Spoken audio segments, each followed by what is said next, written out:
अक्सर परिवार में ये देखने को मिलता है कि आपस में लोग मौखिक बंटवारा कर लेते हैं, यानी ओरल पार्टीशन उनका होता है कि आखिर बीच में कोई विवाद नहीं है, परिवार है, भाई है, चाचा है, तो परिवार में आखिरकार लोग जो है मौखिक बंटवारा कर लेते हैं।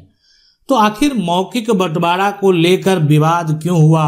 मौखिक बंटवारा का मामला पटना हाईकोर्ट तक कैसे पहुंच गया?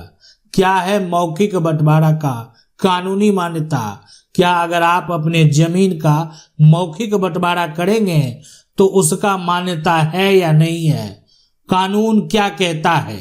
तो यही हुआ था विवाद का कारण। अक्सर आप देखेंगे आपके परिवार में भी होगा कि आपके पिता, आपके चाचा मौखिक बंटवारा कर लिए होंगे, कोई कागजात नहीं बनाए होंगे, दादा की संपत्ति को ऐसे ही डिवाइड कर लिए होंगे।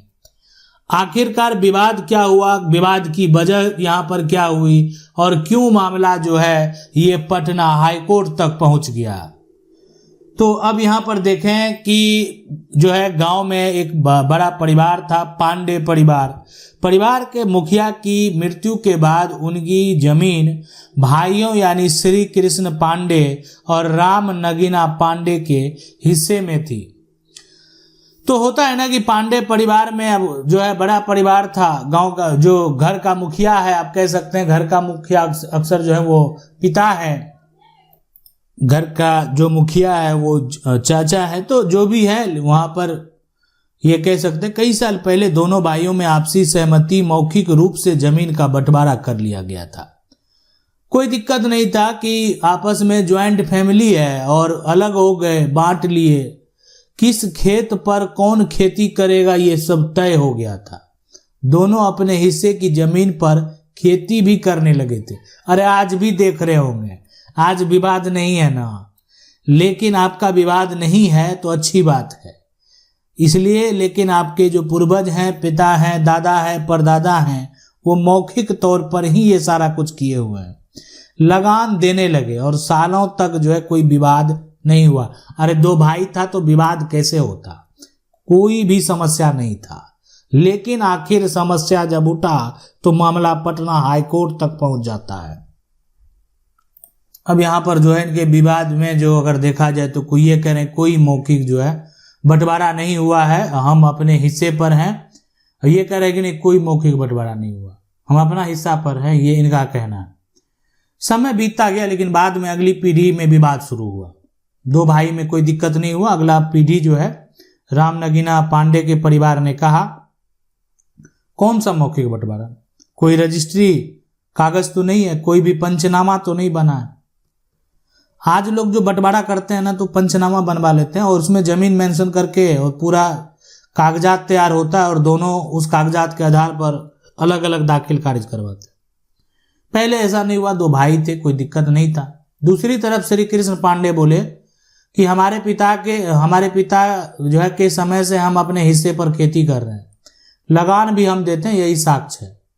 इस तरह मामला जो है वो अदालत पहुंच गया। पहले निचली अदालत यानी ट्रायल कोर्ट ने मौखिक बंटवारे को मानने से इनकार कर दिया, यानी ये मामला जो है कोर्ट में पहुंचा और कोर्ट में जो पहुंचा जो निचली अदालत है, ट्रायल कोर्ट है, वो इस प्रकार का जो मौखिक बंटवारा हुआ, इस मौखिक बंटवारे को मानने से इनकार कर दिया।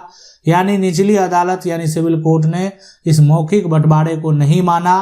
आखिरकार अगर कोई बंटवारा होता है ना, ठीक है, अगर मौखिक तौर पर हो तो कानूनी तौर पर उसका कोई मान्यता नहीं है। लेकिन आपने मौखिक तौर पर बंटवारा तो बहुत पहले कर लिया, जमीन पर अलग अलग आप खेती कर रहे हैं, जमीन का अलग से आप रसीद भी कटा रहे हैं, मतलब लगान भी आपके नाम से अलग रसीद कर रहा है और आपके जो चाचा उनके नाम से अलग रसीद कट रहा है, लेकिन कोई बंटवारा का कागज नहीं है।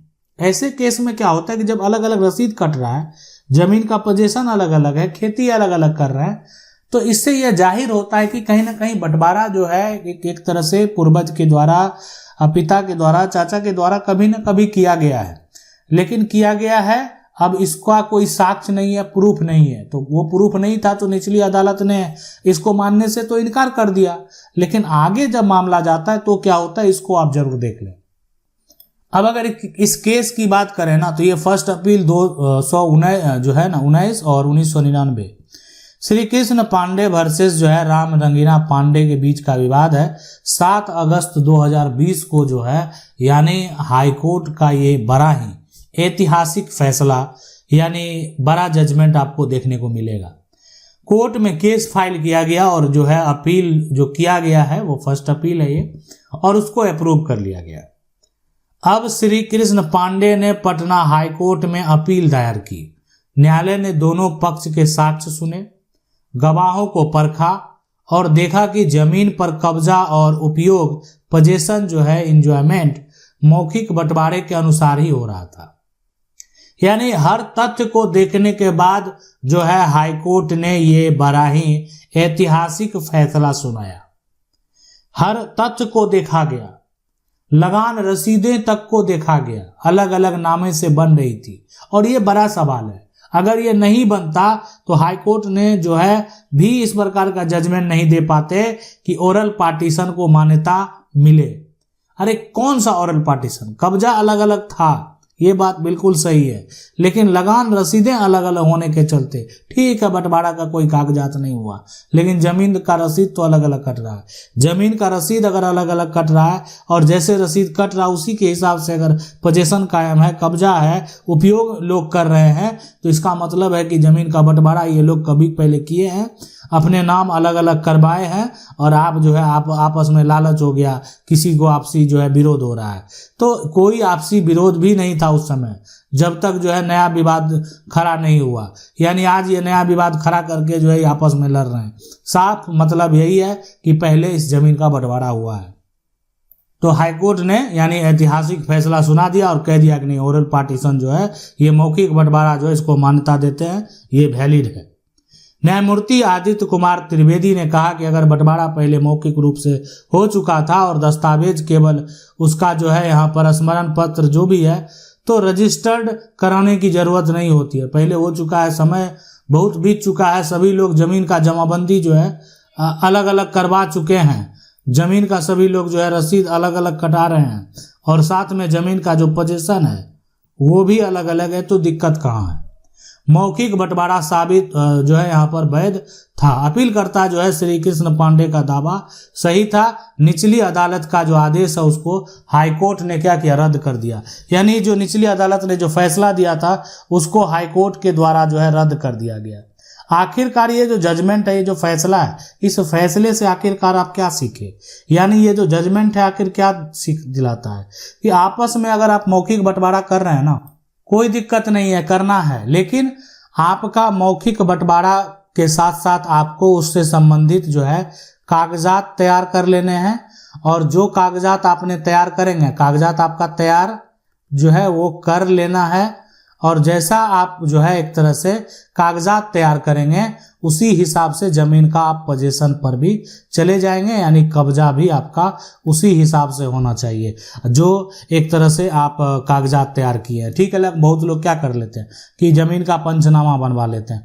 पंचनामा बनवा लिए तो पंचनामा के हिसाब से जमीन का आप दाखिल खारिज करवा लेंगे। दाखिल खारिज हो गया, आपके नाम से रसीद कटने लगा और उस जो पंचनामा पर आपका जमीन चढ़ा हुआ है उस जमीन को अपने कब्जे में आप ले लेंगे। ठीक है, उसको जब स्वीकार किया, आपस में बंटवारा हो गया तो कोई दिक्कत नहीं है। तो इसलिए ऐसे सिचुएशन, ऐसे कंडीशन में कल को अगर कोई दावा भी करेगा ना, तो इस फैसले को आप याद कर लीजिएगा, आपके पक्ष में जरूर फैसला होगा। यानी कोई भी ये मौखिक बंटवारा जो हुआ है उसको तोड़ नहीं सकता। देखिए, एक समय होता है, बहुत पहले किया गया और बाद में जो है उसमें लालच के वजह से परिवार बढ़ा तो ऑब्जेक्शन लगाना शुरू कर दिया। इसी प्रकार का और भी बहुत सारा जजमेंट है। यानी कोई किसी विवाद को लेकर अगर आप जजमेंट को जानना चाहते हैं कि आप उससे संबंधित हमें फैसला बताइए, ये मेरा विवाद है, इससे संबंधित कोई जजमेंट बताइए, कमेंट करेंगे, हम बताएंगे आपको। और भी इस प्रकार का जजमेंट अगर आप देखना चाहते हैं तो आप जाएंगे यहाँ पर जो है सुप्रीम कोर्ट का फैसला। ठीक है, सुप्रीम कोर्ट का फैसला जो है इसमें जाएंगे। उसके बाद जो है यानी आप जाएंगे हाई कोर्ट का फैसला। ठीक है, हाई कोर्ट का जो है फैसला, ये उस जो है आप जाएंगे तो उसमें पूरा स्टोरी कहानी जो है आप जाकर देख सकते हैं। सुप्रीम कोर्ट का फैसला, हाई कोर्ट का फैसला, पूरा स्टोरी पूरा कहानी डिटेल से आप जाकर जो है पढ़कर देख सकते हैं और जजमेंट का पूरा केस नंबर सहित आप देख सकते हैं। आप अगर इस जजमेंट को डिटेल से प्राप्त करना चाहते हैं, पूरा जजमेंट जो है वो देखना चाहते हैं, तो आपको क्या करना, डिस्क्रिप्शन में जो इन्फॉर्मेशन है वहां पर आप जाकर जो है विजिट कर सकते हैं। आशा करते हैं वीडियो अच्छा लगा होगा। वीडियो को लाइक जरूर कर दें। चैनल को पहली बार देख रहे हैं सब्सक्राइब करके जो बेल आइकन है उसको जरूर दबा लें। मिलते हैं अगली वीडियो में, तब तक के लिए जय हिंद।